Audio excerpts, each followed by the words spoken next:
Today on the Big 3 in 30, the Falcons forced to make moves on the offensive line. Big changes for the Falcons offensive line. The Texans pick up fifth-year options for two of their stars. CJ Stroud is now due $25 million in 2027. And what will the Giants do with Dexter Lawrence? There's a lot to cover, as you can imagine. This is the Big 3 in 30 NFL, the three biggest stories in the NFL from our local experts at the Locked On Podcast Network. We bring you the real story, why it matters, what's next, who wins the big game, and more, all in 30 minutes. The Big 3 in 30 NFL starts now. Thank you for making the Big 3 in 30 your first listen of the day. Part of the Locked On Podcast Network, your team every day. Today's episode is brought to you by FanDuel. Download the FanDuel app now by visiting FanDuel.com and win $300 in bonus bets if your first $5 bet wins. The Falcons are dealing with a big change up front after Kaleb McGary retired, but they moved quickly by reportedly signing Jawaan Taylor to help fit that spot. Aaron Freeman from Locked On Falcons has more on that move. Big changes for the Falcons offensive line. As we discussed on yesterday's episode with Trayshawn Diaz, the Falcons are going to run it back with all five of their starters. Well, we found out today that is not going to be the case, as they will have a new starting right tackle in Jawaan Taylor. We'll break down what he's going to bring to the table and whether or not the Falcons scheme can solve his penalty issues. And the reason for Taylor being in the building now is because Kaleb McGary had a somewhat unexpected retirement. We'll break down why it wasn't as big a surprise as maybe it would seem. But what's notable before we get to that is that I did talk with Kevin of the Falcoholic about 30 minutes. We recorded before McGary's retirement was announced.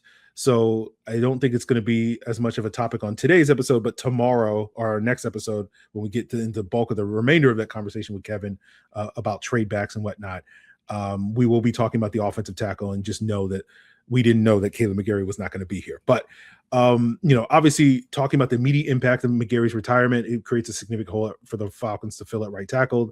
They obviously were able to quickly do that at Jawaan Taylor, but, that's more of a stopgap. We'll get into that more a little bit later. As I said, not super surprised that Kaleb McGary hung them up, right? It's unexpected that it happened now. I kind of was thinking this would probably happen next year, right? And we've been talking about this on the pod for several years.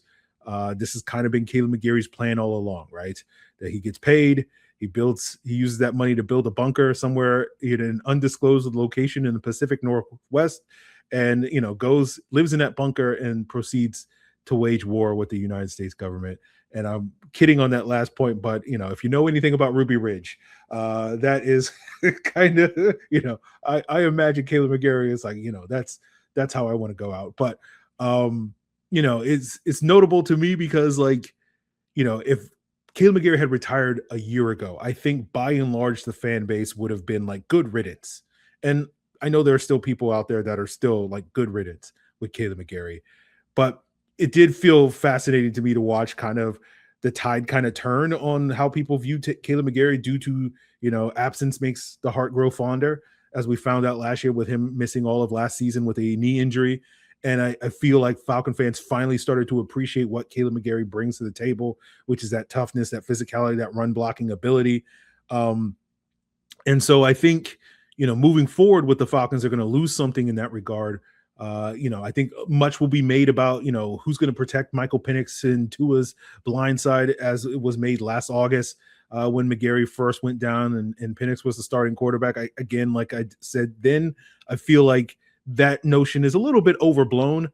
As we mentioned back then, like Kaleb McGary was never a elite pass protector by any means. We talked about him being like a 4 out of 10 pass protector in that regard. And so that's not going to be a player that's particularly hard to replace. But the thing, again, that Kaleb McGary brought to the table was being that 8 out of 10, or on a good day, a 9 or 10 out of 10 run blocker. And that is going to be a lot harder for the Falcons to replace. So it's not to sit here and go I saw this coming, but there's a reason why on recent episodes, including the one I recorded with Kevin Knight, but also with Trayshawn, and I believe an episode or two over the last week or so, we've kind of been sprinkling and sowing the seeds of like the Falcons drafting an offensive tackle with a high pick, because it did feel like there was a ticking clock on Kaleb McGary. And after the season, the Falcons were going to move on from him, and to try to get his replacement in the building would have been a smart decision by the Falcons.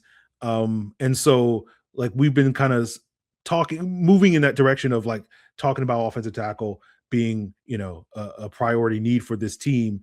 And so I think his retirement doesn't necessarily really change that. And so it's not like, oh, this is throwing a big, wrench into the Falcons, machine plans, whatever you want to call it. It's just more that like, oh, the timeline is a little faster, right? To where it's just like, oh, you're going to need a guy potentially to come in and compete for a starting spot right away. But then the Falcons went out in like less than an hour after McGary retirement was announced. They were able to sign Jawaan Taylor. So clearly an indication that, the Falcons didn't do this out of the blue, that they kind of knew this was coming. Probably more than likely McGary either did not show up or did show up for the offseason program that began on Tuesday and was like, look, I don't have it anymore. And so the Falcons have been, operating with that in mind over the last 24 hours, and we're ultimately able to land Jawaan Taylor. As I mentioned before, the Falcons moved pretty quickly, less than an hour after, or I think it was, again, I don't know the exact time, but it was around 3 something that McGary's retirement was announced, and it was around 4 something when it was announced that the Falcons had signed, ex-Chiefs right tackle Jawaan Taylor on a 1-year deal worth $5 million with a couple more $1 million in incentives. And if you're worried about, how this signing is going to affect the Falcons comp pick formula, it doesn't, because Taylor was cut by the Chiefs, and cut players don't count towards the comp pick formula. If you're curious about the Falcons cap situation after this point, I'm like, why? Like, what moves are you expecting the Falcons to make? Again, I know I talked about Dexter Lawrence the other day on the podcast, but like, that was more of a thought experiment. That's my bad for, I got hit up by a lot of people thinking that I thought that move was on the horizon. And I was like, I don't think that move's on the horizon. Just, I needed 5 minutes to fill on a podcast, guys. So we talked about Dexter Lawrence trade as being like, oh, there's like a 2% chance that could happen. But, don't worry about that. I wouldn't be too caught up in the salary cap situation. Free agency is over. So what's the point of having cap space? There is a point beyond that, but I'm just saying, like, I don't know why you're worried about how much cap space the Falcons have, because they ain't spending that money. Is basically the larger point I'm trying to make. But I thought the Falcons would wait until after the draft before signing a veteran offensive tackle. But once again, Ian's like, nah, we ain't doing that. We're going to make sure that we are not pressed for any needs going into the draft. So they pounced quickly on Jawaan Taylor. He was from the same draft class as Kaleb McGary in that 2019 draft class. He was expected to be like a top 10 pick that year, and wound up falling to round 2. I think mostly because of some injury concerns that he had. Wound up being picked by the Jaguars. Spent 4 years there, signed with the Chiefs in 23. The Chiefs made him one of the highest paid right tackles in the league. I think he was the first $20 million a year right tackle, although I think technically they signed him to play left tackle for them. But then they signed Donovan Smith after the draft, and they moved him back to right tackle, where he played the previous 4 years with the Chiefs. The thing that you probably know about Jawaan Taylor, if you know anything about Jawaan Taylor, is his infamy when it comes to his tendency to get false starts, trying to, time the snap and jumping a little early. But I looked it up. He has gotten better in terms of cutting down on the false starts this past year, right? His first year in Kansas City, he had 9 false starts. Second year, it was 7. And then this past year, it was only 2. Now, what's changed is the illegal formations, have increased that other sort of pre-snap penalty, going from 2 in 23, 2 in 24 to 4 this past year. So still a high mark, but not nearly as egregious an issue as it was earlier in his career. The other issue with the penalties is the holding calls. He had 8 in 23, 8 in 24, and still 6 this past year in 2025. And playing, I think he played like 700 snaps instead of the 1,000 snaps he played in previous years. So when you do the math on it, it doesn't look great. And when you do the overall math on the penalty rate for Jawaan Taylor, his career, he has been penalized once every 81 snaps. In Kansas City, the last 3 years is once every 58 snaps. If you're curious how that compares to Elijah Wilkinson, who we complained quite a bit with his tendency to false start. I think he had 9 false starts last year. Wilkinson was penalized overall once every 91 snaps. So Taylor, much higher rate of penalties, almost twice the rate from Wilkinson last year. And then you compare that to Kaleb McGary, who rarely gets penalized, relatively speaking, where he only has gotten penalized, I think, once every 267 snaps over the last 3 seasons. And then over his careers, once every 296 snaps. So essentially, Kaleb McGary is only getting penalized like 3 times a year, while, Jawaan Taylor, that number is like 12 plus. So it's like, I think the actual math is like 4.5 times the rate or whatever that number is. So, I think the thing with Taylor is he's a good pass protector if you can excuse the penalties. The downside of Taylor is that he's generally been considered a weak run blocker. He's been consistently one of the weakest graded run blockers in the NFL, according to PFF. When you look at, the Chiefs' rushing success when running behind the right tackle, according to PFF, they've averaged about 3.6 yards per carry, which is down over the last 2 seasons, which is down from the 5.6 that the Falcons have averaged running behind their right tackle, according to PFF, over the last 2 years, right? Which is notable because, we were very worried about a big drop-off in the run production with Wilkinson last year, and that number was roughly the same as it was with Kaleb McGary. And so,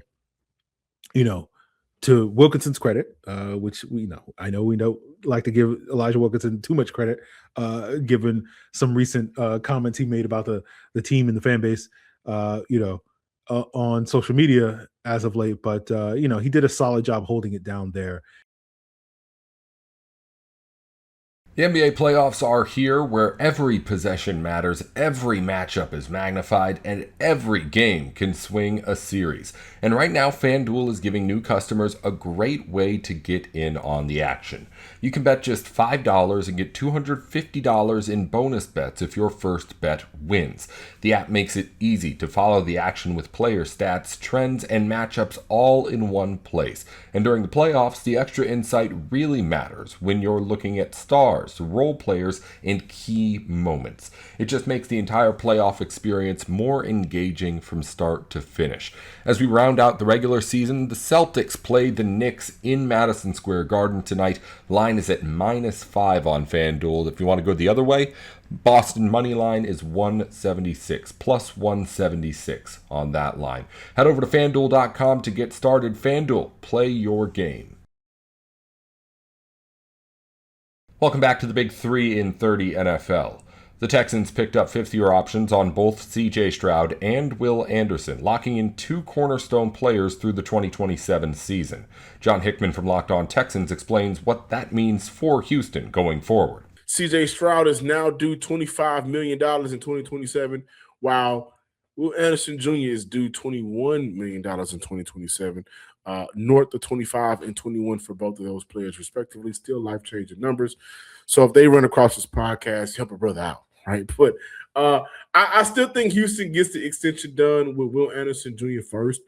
And this is not a bad thing, guys. Like, when we look at the 5th-year option being picked up, and I know the thought could be for some people, why wait, right? Why allow a player to operate on that 5th-year option and then jeopardize that player maybe leaving the team after he has an excellent, outstanding 2026 season, and then after that you look at the 2027 year, which is how long they'll be under contract. If they ball out 2 years in a row, yesterday's price could not be today's price. That could be a scenario where what you thought you was going to give me in 2025 and 2026 may not be the case once that contract extension hits after 2027. And I completely understand that thought, but I say this is not a bad thing because teams look to keep players long-term all the time. And when they look to keep those young players long-term, picking up the 5th-year option is just a natural decision, right? It ensures at least 1 more year under contract for that player. The 5th-year option also gives teams more time to agree on a contract extension with said player. And in this case, I think this is what's going to happen with Will Anderson Jr. I believe between now and the start of the regular season, We're going to get that contract extension. Breaking news from the Houston Texans regarding Will Anderson Jr. Now, on the other side of that coin, picking up the fifth option could mean, hey, we need to see what this player is about before investing a ton of money into a Jag, right? And what's a Jag? Just a guy. And I think this may be the case for C.J. Stroud, whom, by the way, both D'Amico, Nick Caserio, they've talked extremely highly of C.J. Stroud. So I believe that they love the young man. The quarterback position and the play of the quarterback position has to rise. And why do I believe Will Anderson Jr. get signed or get the extension before C.J. Stroud? It all comes down to when the Houston Texans had an opportunity to really stamp themselves to an AFC Championship game and ultimately the Super Bowl, right? Will Anderson Jr. had 3.5 sacks in one game. C.J. Stroud had 4 turnovers. You reward what the player who is doing everything that you're asking of them, you reward that player. The Texans have asked the quarterback in the offense altogether, let's run the ball well, right? And let's take care of the ball. Well, C.J. Stroud wasn't able to take care of the ball. And that's just the facts, you know, and I think it's important to look at. We have to keep this in mind. Having the two under contract, essentially, with that extension until 2028, the 2028 season, that keeps Houston competitive for another offseason, which is very important for a team that loves those one-year contract windows, that Nick Caserio special, right? But think about this for a second. And I know I'm jumping ahead, but C.J. Stroud could very well end up in a Dak Prescott-esque situation. Obviously, Dak didn't have a fifth year, being a fourth-round pick, but in the sense that it could be a while before we see the long-term commitment from the team. Dak was franchise tagged twice before receiving his extension after the second franchise tag for the following year. I can see a scenario where Houston exercises that fifth-year option and franchises Stroud for another season after the option. Houston could do that. Stroud could potentially sign for north of $55 million, right? The current franchise tag for quarterbacks is currently $43.89 million. That increased by $3 million from 2 seasons ago. So essentially in 2 seasons, the max for a quarterback and the floor for the quarterback franchise tag could raise again, but there will still be a difference between one another, right? Houston could find themselves still wanting more from C.J. Stroud, but also realizing the market for the quarterback position isn't worth moving on from him. And I think in many ways, like when Dak got franchise tagged twice, I think it was an ego thing from the general manager, owner, and family, the Jones family. But I also think that they felt like maybe in some ways is Dak the reason why we're not winning in the playoffs. Now, granted, C.J. Stroud is in a much more unique situation as to where if you flip the quarterbacks, if you put Dak in Houston, Texans are Super Bowl champions this past season, right? And so if Stroud could raise his level of play to that of a Dak Prescott before the injury in 2019, that's when he gets franchise tagged in 2020. The following 2 seasons before the extension, Dak Prescott essentially has some very good numbers, right? You match that with that defense, totally different situation surrounding C.J. Stroud and the Texans altogether. Like, we're probably still on a Super Bowl high if you switch out the 2 players. But what I am getting at is essentially this isn't anti-Stroud getting paid. I want the young man to get paid. I think C.J. Stroud, in a lot of ways, I mean, what more would you want to ask for from a franchise quarterback, right? The only trouble that we have seen from C.J. Stroud has been taking home Amber Rose to her car or wherever he took her. I'm not trying to speculate here. But what I am saying is in 3 seasons, Stroud is not in trouble, right? And so I think he fits the mold of what you want from a franchise quarterback. Aside from the second round of the playoff woes, he has to get over that, no doubt about it. This is not anti-Stroud getting paid. This is looking at the Texans and realizing they have a few ways to extend their championship window. And a part of that process could look like re-upping on Stroud until committing long-term, because I doubt Stroud would get the 3-year deal. I think Stroud will probably be the first Houston Texan to get the 4-year deal under Nick Caserio. That was not a player that was drafted where you automatically get 4 years. I'm looking at extensions here. Nico 3 years, Stingley 3 years. You look at how he's restructured and then extend the player out.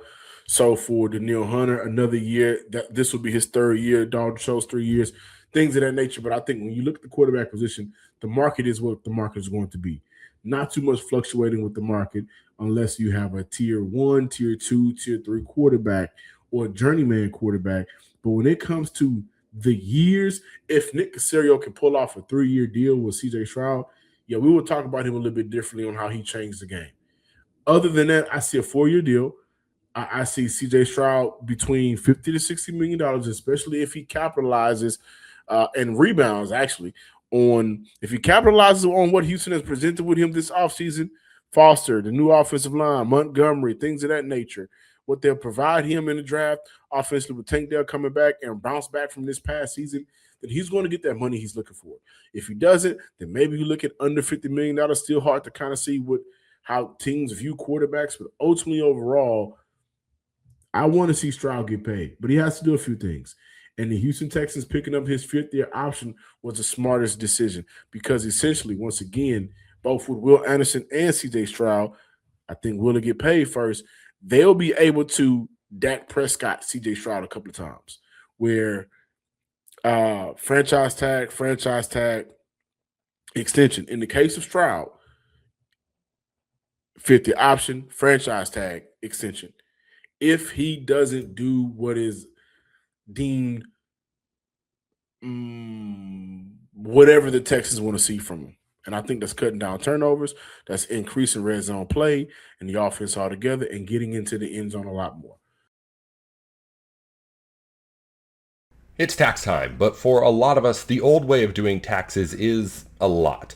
Trying to book an appointment that's not the most convenient, sitting in a waiting room with a stack of papers, emailing back and forth and wondering if they really get your situation. But this year you're getting a major upgrade. Intuit TurboTax now has in-person locations nationwide. You can meet face-to-face with a real tax expert, and your documents get uploaded straight to your TurboTax app on the spot. And just like that, you're done. Your TurboTax expert works to get you every dollar you deserve, while you get real-time notifications as you go about your day. It's the relief of walking in and meeting a real person, and walking out knowing your taxes are being handled right. Head to turbotax.com/local to find a store near you and book your appointment. Welcome back to the Big 3 in 30 NFL. The Giants have a real decision to make with Dexter Lawrence's trade demand, because if a player like that is available, teams will come knocking. Patricia Traina from Locked On Giants looks at whether New York should actually make that move. There's a lot to cover, as you can imagine. All right, so as you can imagine, Dexter Lawrence and his absence, a big topic of conversation. Now, John Harbaugh, in speaking to the media, he said that it wasn't a surprise. It wasn't that he found out about it the same time that, the rest of us found out, which was yesterday. And, Harbaugh had conversations with Dexter, several weeks ago, like when he was first hired, starting to build up that relationship. And the bottom line is that, right now it's in the hands of Dexter Lawrence's agent, Joel Segal, and general manager Joe Shane, and capologist Dawn Aponte to work all this out. So Harbaugh, if he's worried about this thing with Dexter Lawrence, he wasn't letting on. He basically is keeping calm about the whole thing. He said, look, I understand, where Dexter's coming from. We want him here. He wants to play. We think he wants to play here. We just got to be patient and let this play out. Now, that might be easier said than done, because you've got a lot of people who are like, oh, just trade him, give him what he wants, grant him his release or whatever. Harbaugh's not ready to go there. And why should he? They don't play until September. They've got plenty of time to work this out.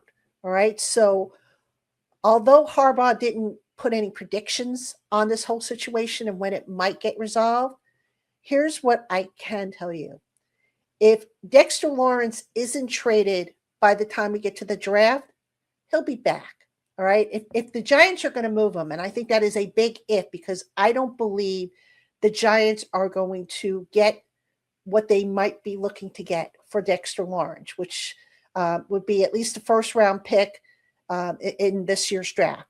I don't think the Giants are going to get that. I would be very surprised. So, we know that Joe Schoen historically has a habit of overvaluing his players. I think he will do the same thing with Dexter Lawrence. And look, Dexter Lawrence, I get it. He's not happy with not being in the top 10 highest paid AP-wide defensive lineman. I get that. But I don't think Dexter is going to sit out. And one of the things Harbaugh did say about Dexter is that, when he did speak with him and the agent, basically Dexter's been training. He was in a good frame of mind. He's determined to come in, have his best year of football ever. He's highly motivated. Apparently last year's struggles got under his skin, and he is motivated. He is using that to light a fire underneath his backside. All things you want to hear, all things you want to know. And it's just a matter of working through the money. Now, I've mentioned this before. This is nothing new for the Giants. If you remember a couple of years ago, they went through that with Darius Slayton, where Slayton was upset with the money that he was getting, and Joe Schoen wasn't going to rip up the contract because he had just signed him to an extension. And Schoen said, okay, you know what? As a compromise, I'll give you some incentives. And if you reach them, then you'll make the money that you're looking for. That's what I think is going to happen with Dexter Lawrence. I think the Giants, it's too early, I think, for them to be looking at extending him. All right. Even though I think he should be extended, I can see the Giants' perspective here. And Harbaugh, in talking about Dexter Lawrence, said, look, it's going to come down to, Joe and Dawn and Joel Segal figuring this out. But he goes, we want him here. We are a better team with him here. And there's no doubt about it. So, Dexter, he's a pro. It's not like he's a rookie or a first-year player. He could come in here, and I'm sure he could pick up the defense fairly quickly. And if he's in good shape, like, Harbaugh said that he was told is the case, if Dexter is motivated the way he was told, Harbaugh was told, then there should be no problem about Dexter having his best year and maybe cashing in on that. So the bottom line, Harbaugh spoke about having patience. Now, this is not something that is, new to Harbaugh. He went through this with Lamar Jackson in Baltimore a few years ago, where Lamar Jackson sat, was balking because he wasn't paid properly. And ultimately they worked it out. So Harbaugh really didn't blink an eye over this whole thing.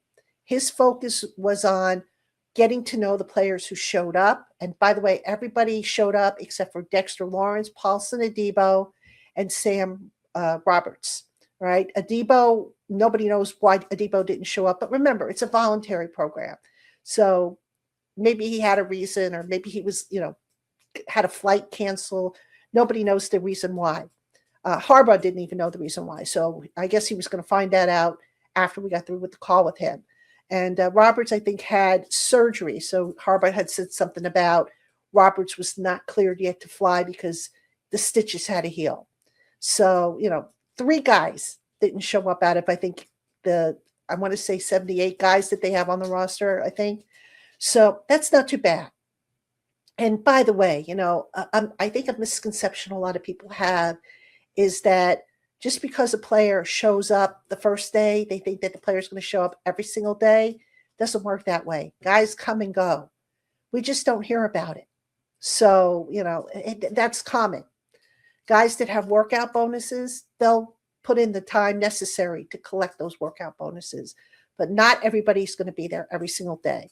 So overall, John Harbaugh said that it was a productive first day. He had everybody stand up and introduce themselves and give their purpose and intention as to what they brought to the table, kind of like an icebreaker exercise, because Harbaugh was still trying to get to know some of these guys. I mean, there was a lot of guys he was meeting for the first time. So it was kind of like a kumbaya type of, team building exercise. And it's important because you want the chemistry to develop. You want guys to be able to count on each other, get to know one another. And, Harbaugh's just taking the psychological approach to starting to build a camaraderie with this team. So altogether, it sounded like, a very positive first day for the Giants. Harbaugh, just for timing purposes, he spoke to the media at just after 1:00.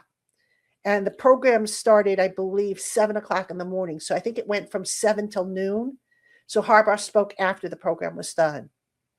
So again, bottom line, no sense of great worry about Dexter. I think there's a level of confidence that they'll get something done. I think, there was a level of optimism that everything is off on the right foot, but, still a lot of work to be done, still a draft to be had, still just a lot of tweaking and stuff like that. But overall, from Harbaugh's perspective, very, very productive call, very forthcoming. It was actually nice to get some stuff to, to write about, to talk about. I was surprised he was forthcoming with who was there and who wasn't there. But hey, listen, I'll take it. I'll take it because, it's stuff that we can, obviously pass along to you guys and gals. That's all for today's Big 3 in 30 NFL. If you follow basketball or college sports, the Big 3 in 30 has shows for the biggest news in the NBA and on campus going up every week just like this one. Just search the Big 3 in 30 NBA or the Big 3 in 30 college wherever you're listening or watching now. Thanks again for tuning in to the Big 3 in 30 NFL.